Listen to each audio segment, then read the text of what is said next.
여러분 우리는 주변에서 이 정반대의 개념인 듯 보이는 것들이 실상은 매우 가까이에 있는 경우들을 발견하곤 합니다. 제가 한국 작가 중에는 이제 김훈 작가를 좋아하는 편인데요.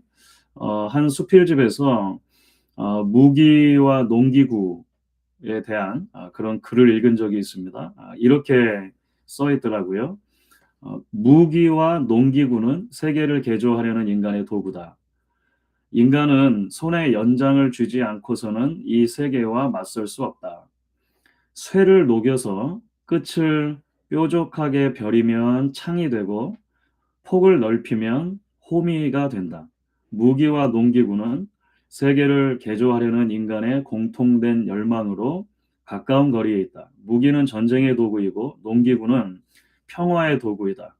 이 모순된 운명의 도구들은 같은 화덕에서 태어나고 쇠의 자식으로 태어나는 것이다.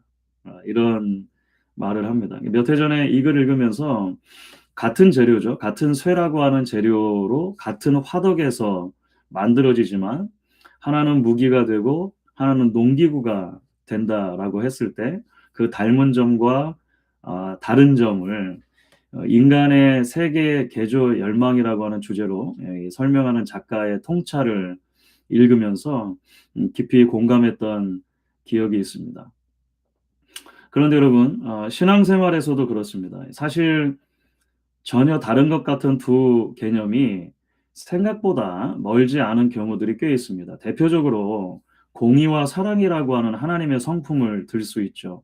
전혀 달라 보이는 이 둘이 사실은 한 분 하나님의 성품이라고 성경은 지속적으로 우리에게 이야기합니다. 그 외에도 율법과 은혜, 뭐 순종의 의무와 신앙의 자유, 죄에 대한 애통과 용서로 말미암은 기쁨, 이런 개념들이 언뜻 보면 반대 개념 같지만 사실은 하나의 화덕에서 태어난 형제들과 같은 개념이라고 말할 수 있을 것입니다.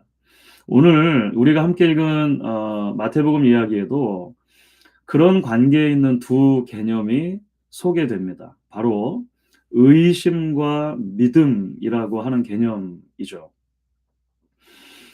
일반적인 상식으로 보면 의심과 믿음이 서로 정반대에 있는 개념입니다. 그런데요, 때로 신앙의 긴 여정 속에서 보면 의심은 믿음의 다른 얼굴이기도 한 것 같습니다. 믿음의 끝에서 의심을 만나기도 하고요. 의심의 끝에서 믿음이 자라기도 하는 것, 그것이 신앙이라는 것이죠.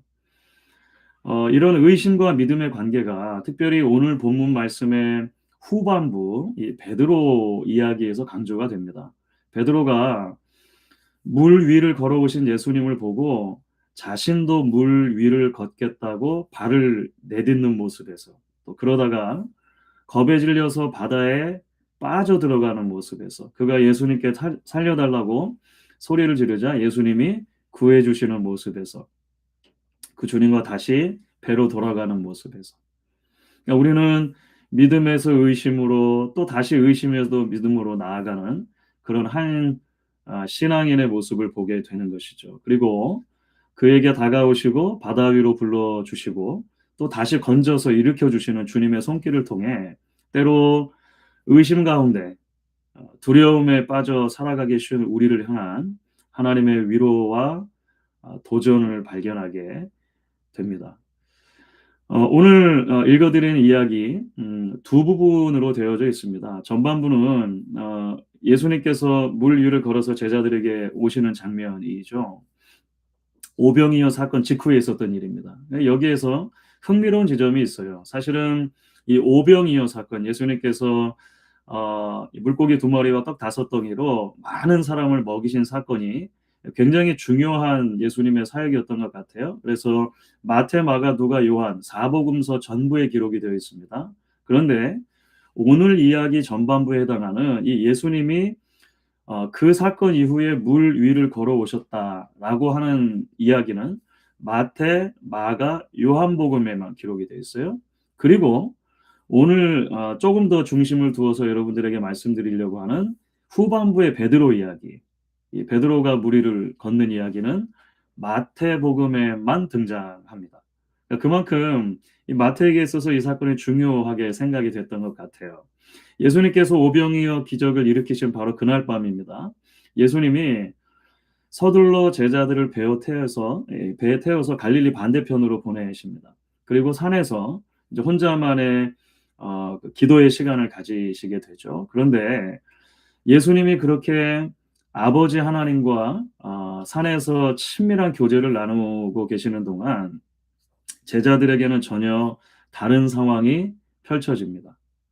배를 타고 갈릴리 바다를 건너는데 거센 바람과 물결을 만난 것입니다. 사실은 조금은 헷갈릴 수가 있는데요.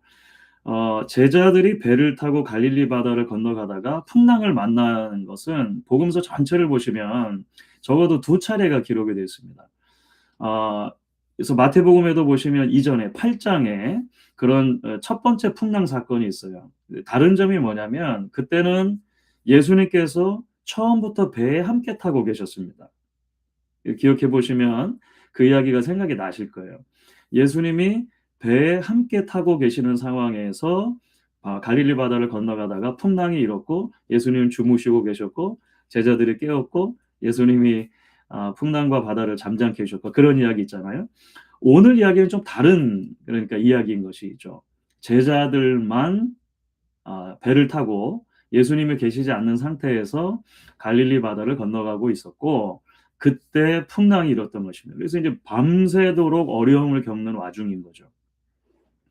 오늘 말씀 보시면 밤 4경 그러니까 새벽 3시에서 6시쯤 되는 그 사이였던 것 같아요.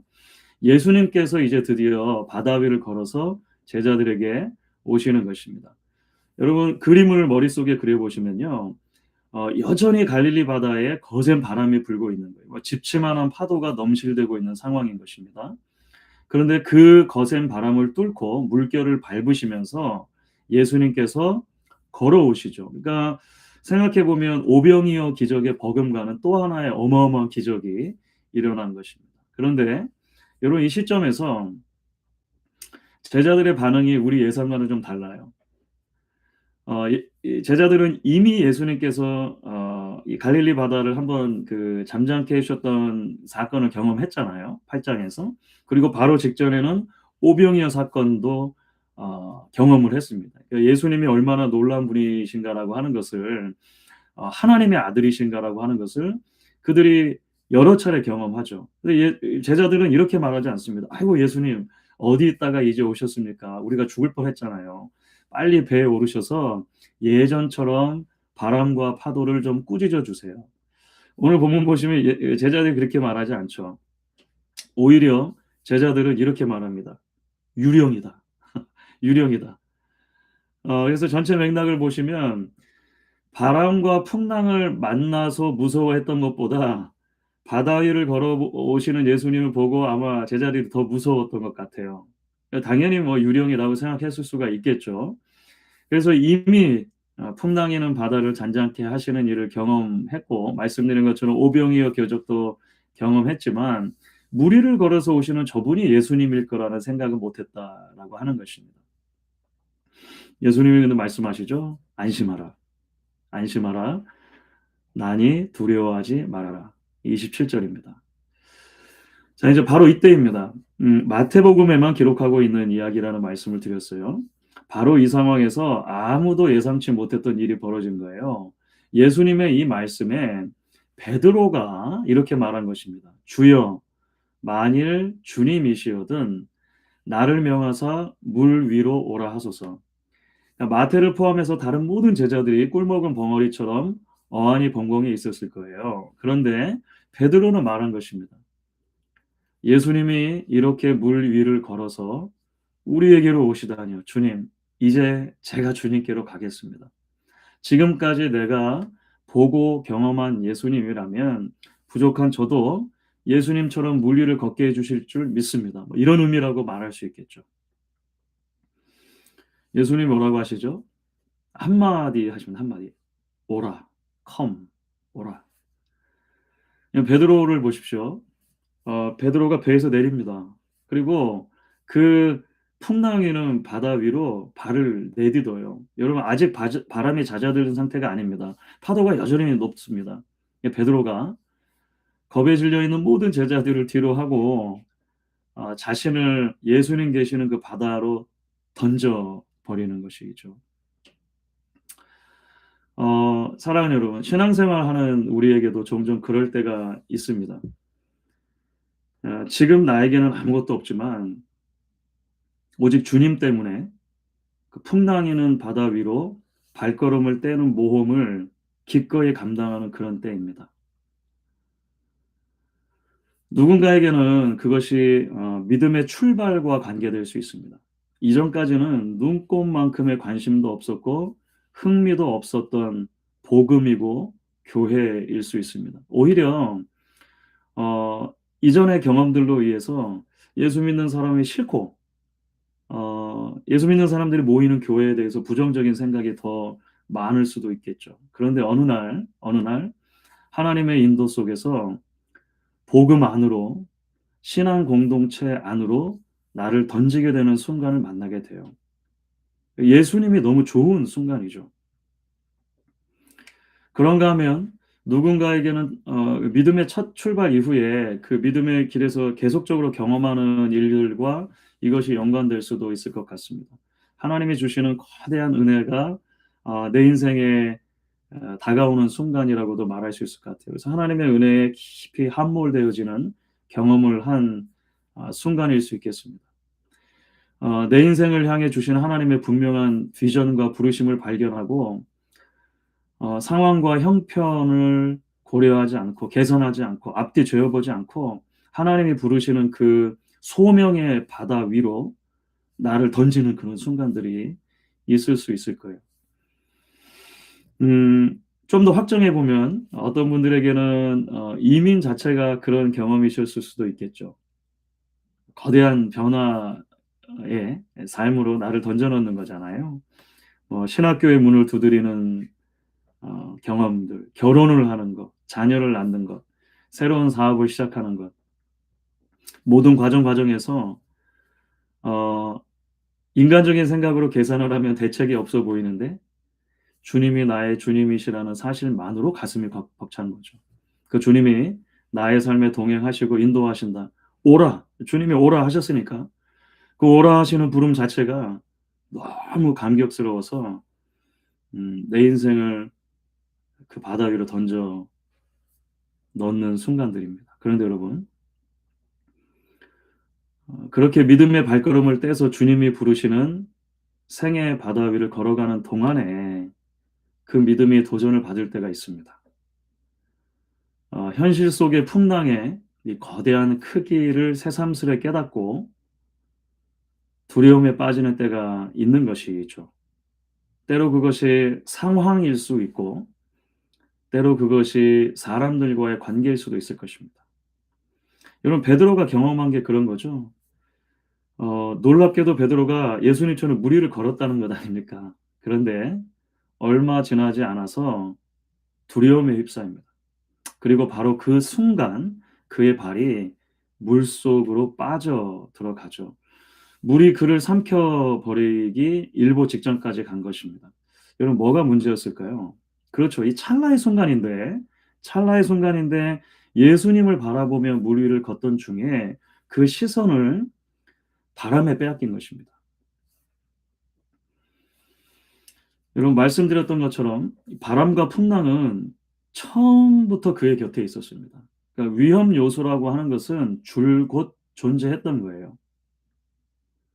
하지만 주님께서 그 위험 요소들을 사뿐히 들여밟고 오실 때 베드로의 가슴이 벅차올랐던 것이죠. 주님이 나를 오라고만 하시면 이쯤은 나도 극복할 수 있겠다 생각했던 것 같아요. 그리고 실제로 그렇게 됩니다.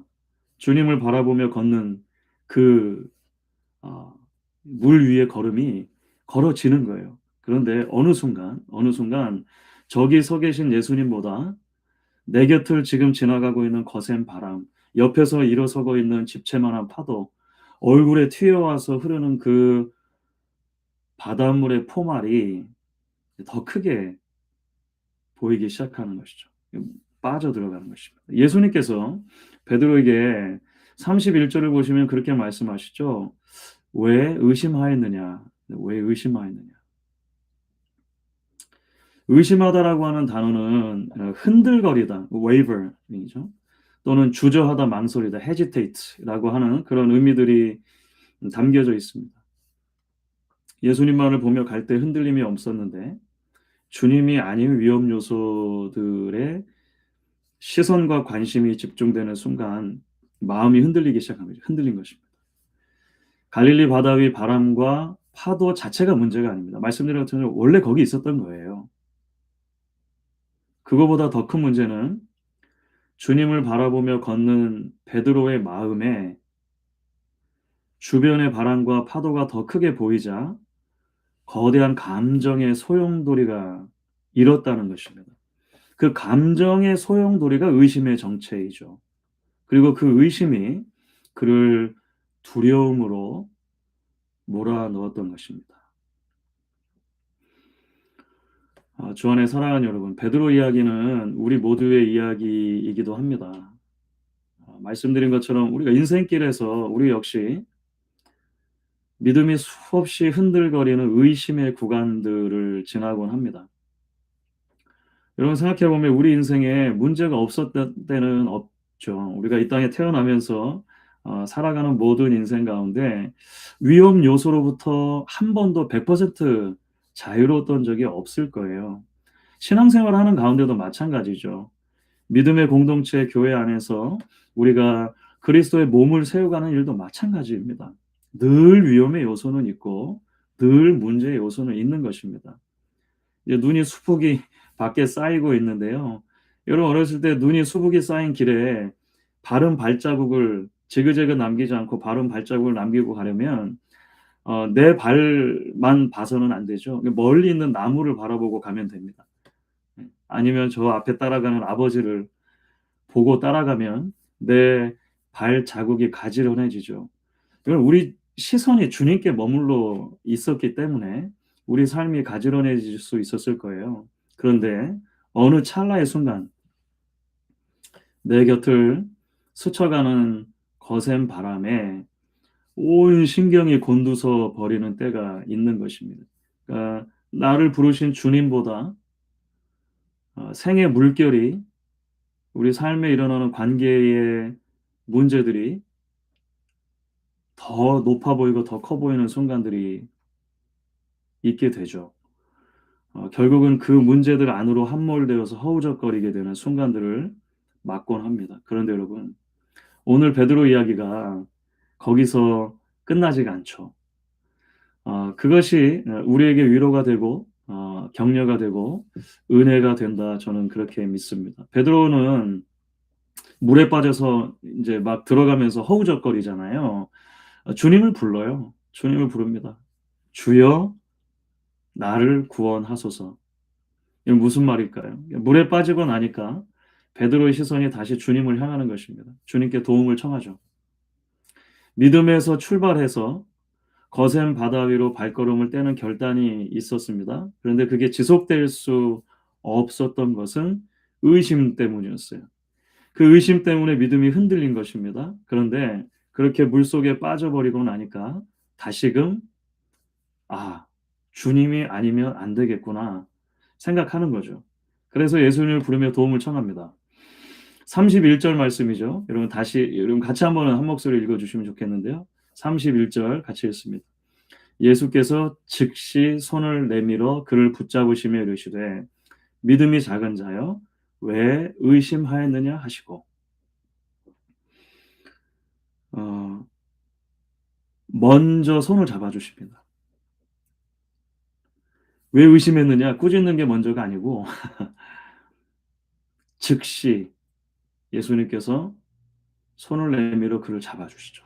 물 위로 끌어올려 주십니다. 그리고 나서 말씀하시는 거죠. 믿음이 작은 자여 왜 의심하였느냐. 사실 흥미로운 표현입니다. 믿음이 작은 자여라고 하는 표현이요. 신약 성경에서 몇 차례 사용돼요. 한 4번 정도 사용되는데 헬라어로는 한 단어입니다. 한 단어. 올리고피스토스라고 하는 이 한 단어에 이제 그 부르는 형식으로 되어 있습니다. 믿음이 작은 자여 이렇게. 성경 이외에 헬라어, 그리스어로 된 다른 문헌에는 나오지 않아요. 그러니까 성경에만 등장하는 아주 독특한 표현이라고 말할 수 있고요. 성경에서 이 단어가 사용된 것들을 보면 문맥이 항상 제자들을 향해 있습니다. 그러니까 제자들 여러 명이거나 아니면 한 제자 이렇게 되는데요. 어, 믿음 없는 불신자들을 꾸짖으면서 이렇게 내쳐버리는 그런 말씀이 아닌 거예요. 그래서 한 주석가가 믿음이 작은 자여 라고 부르시는 말씀에서 제자들을 향한 예수님의 애틋한 사랑과 기대를 읽을 수 있다 이렇게 말해요. 저도 동의합니다. 다시 말해서 예수님께서 베드로에게 믿음이 작은 자야 이렇게 말씀하시는 것은 꾸짖음의 말씀이라기보다는 베드로의 믿음이 앞으로 얼마든지 더 잘할 수 있고 자라야 한다라고 하는 것을 의미하는 것으로, 그러니까 더 큰 믿음의 세계로 초대하시는 주님의 마음이 담겨 있는 것으로 읽을 수 있다는 것이죠. 그렇다면 여러분, 오늘 문맥 속에서 믿음이 자란다라고 하는 것은 도대체 무엇을 의미할까요? 저는 그런 면에서 32절 말씀이 대단히 의미심장하다 그렇게 여겨집니다. 32절이 이렇게 돼 있죠. 배에 함께 오름에 바람이 그치는지라. 여러분 잘 생각해 보시면 굉장히 놀라운 말씀입니다. 예수님께서 베드로를 구해 주시기 전에 바람과 풍랑을 먼저 그치게 한 것이 아닙니다. 바람과 문제들을 다 잠잠케 해놓고 나서 베드로의 손을 잡아주신 게 아니라 풍랑의 한복판에서 베드로의 손을 잡고 그를 꺼내 주시죠. 그리고 그 손을 잡고 풍랑이 여전히 이는 바다를 다시 걷기 시작하시는 것입니다. 어디까지요? 배까지. 그렇게 해서 주님과 베드로가 함께 배에 오르고 나서야 바람과 물결이 멎은 것이죠. 여러분, 우리가 믿음이 자란다라고 하는 것은 그래서 결국 홀로 서기를 배우는 것이 아니라고 하는 것을 말씀을 통해 다시 읽게 돼요. 나 자신에 대한 믿음의 근육을 키우는 게 아닙니다. 나 혼자 어떻게 하면 이 풍랑이는 바다 위를 더 씩씩하게 걸어갈 수 있을까의 문제가 아니라는 것입니다. 여러분 이제 눈이 많이 왔죠. 아직도 한참을 더 와야 되니까 여러분 이제 계시는 곳들마다 아마 눈을 치워야 되시는 분들도 많으실 거예요. 우리가 눈을 치운다든지 이렇게 하고 나면 몸의 근육이 아파올 때가 많으실 거예요. 왜냐하면 이게 평소에 잘 쓰지 않는 근육을 쓰게 되잖아요. 그래서 이제 눈을 치우고 나면 뭐 뒷팔도 땡기고 허리도 뻐근해지고 날개죽지 근육도 아프고 막 그렇죠. 여러분 예수님께서 베드로에게 기대하시는 믿음도 그런 거죠. 보통 사람이 잘 사용하지 않으려고 하는 종류의 믿음의 근육인 거예요. 바로 풍랑이는 바다를 걸어갈 때 나의 시선을 주님께 향해 놓고 놓치지 않으려고 하는 믿음의 근육이죠. 다시 말하면 주님의 손을 끝까지 붙드는 종류의 믿음의 근육이라고 하는 것입니다. 그 주님의 손을 놓치지 않고 바람이 몰아치고 파도가 넘실대는 바다 위를 걸어서 배까지 가는 그런 근육이죠. 한마디로 하면 절대 신뢰의 근육이라고 말할 수 있을 것입니다. 데이빗 화이트라고 하는 미국 시인이 있는데요. 슬픔의 우물이라는 시가 있습니다. 그 시의 일부가 이렇습니다. 슬픔의 우물에 빠져 고요한 수면 및 어두운 물속으로 내려가 숨조차 쉴 수 없는 곳까지 가본 적이 없는 사람은 결코 알지 못한다. 우리가 마시는 차고 깨끗한 비밀의 물이 어느 근원에서 오는지. 베드로 이야기를 통해 우리는 이 믿음과 의심이 결국은 그 끝이 서로 닿아 있음을 보게 되었습니다. 베드로가 의심 가운데 물에 빠져 들어가지 않았다면 그는 예수님이 정말로 원하셨던 참 믿음, 성숙한 믿음에 이르지 못했을 거예요. 처음 베드로가 멋지게 물 위로 발걸음을 내딛었던 그 자신의 확신, 이게 되네. 이것이 진짜 믿음인 줄로 착각했을 수 있죠. 하지만 그가 경험한 의심과 두려움과 침몰, 실패가 깨닫게 합니다. 그에게 손을 내밀어서 붙잡아 주시는 주님의 손이 아니면 사실은 소망이 없는 인생이라는 것입니다. 그 손을 나도 붙들고 놓치지 않는 것, 그것이 믿음이라고 하는 것을 깨달아가는 과정이었다는 거죠.